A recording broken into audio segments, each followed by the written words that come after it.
In the grand tapestry of history, few threads shine as brightly as that of Alexander the Great. A name that echoes through millennia, synonymous with ambition, conquest, and a legacy that forever changed the world.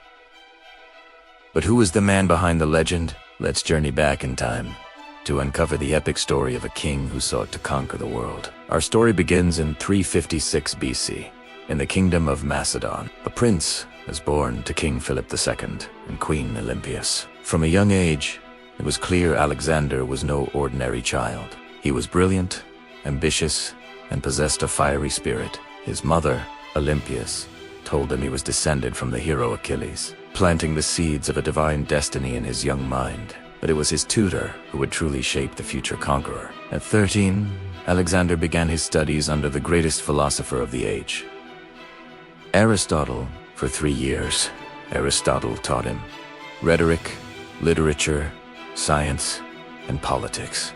He instilled in Alexander a love for knowledge and a deep appreciation for Greek culture, a passion that would fuel his future conquests. Alexander even slept with a copy of the Iliad under his pillow. In 336 BC, tragedy struck. King Philip II was assassinated, and at just 20 years old, Alexander ascended to the throne of Macedon. His succession was not easy.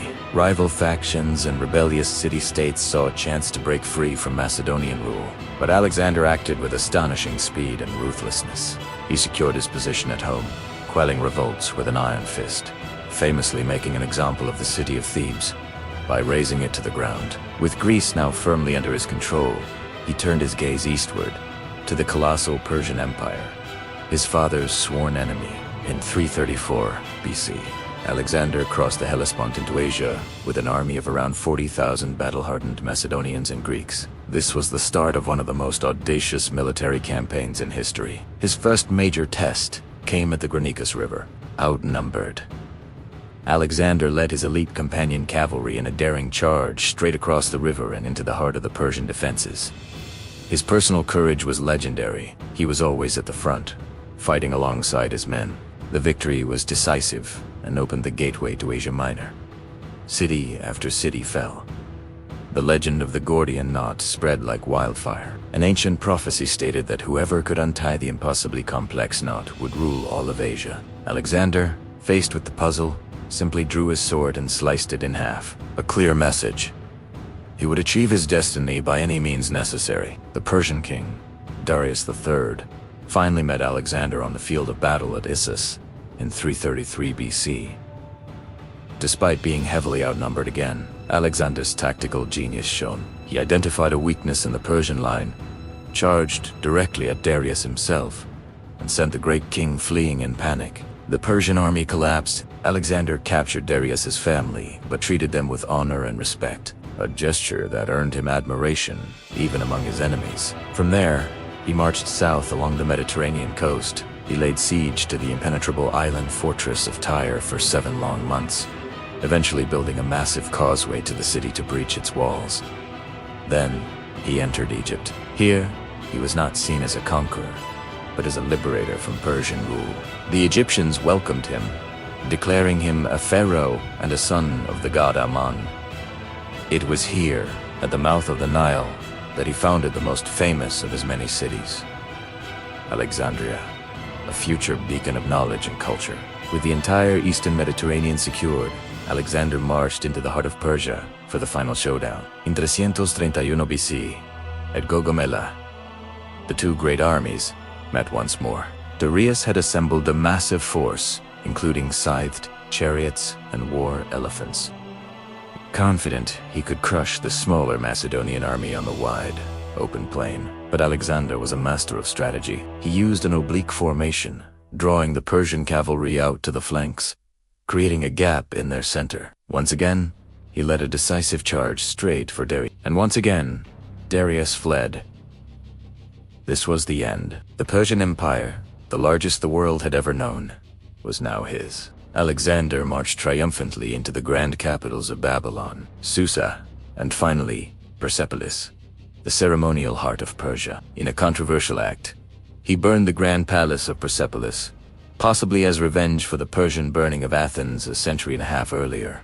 Or perhaps in a drunken rage. Whatever the reason, the message was clear.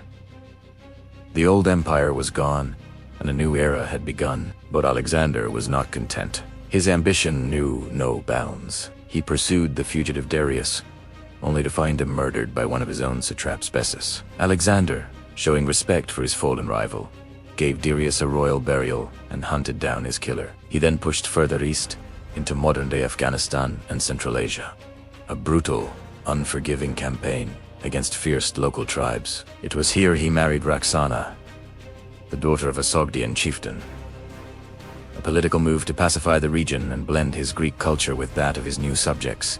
This policy of fusion, encouraging his soldiers to marry local women and adopting some Persian customs, was not always popular with his Macedonian veterans. They saw their king becoming more Persian than Greek, and tensions began to simmer. In 326 BC, Alexander reached the Indus Valley in India. At the Battle of the Hydaspes, he faced King Porus and his army of war elephants. A terrifying new foe. In what is often considered his tactical masterpiece, Alexander won a hard-fought victory. He was so impressed by Porus's bravery that he allowed him to keep his kingdom as a vassal. But this was the end of the line. Alexander wanted to push on to the ends of the world, the river Ganges. But his army, exhausted after 8 years of constant marching and fighting, finally refused. They were thousands of miles from home, and had had enough. For the first time, Alexander had to relent. Etunit bike. The return journey was a disaster. Leading part of his army through the brutal Gedrosian desert, thousands perished from heat and starvation. It was a harrowing ordeal that tested his leadership to its limits. Finally, in 324 BC, he returned to Babylon. He began to plan his next great ventures, a campaign into Arabia and the circumnavigation of Africa. He was still only 32 years old, but he would never see these plans come to fruition. In June of 323 BC, after a prolonged bout of fever, possibly from malaria, typhoid, or perhaps poison, Alexander the Great died. His last words, when asked to whom he left his vast empire, were supposedly to the strongest.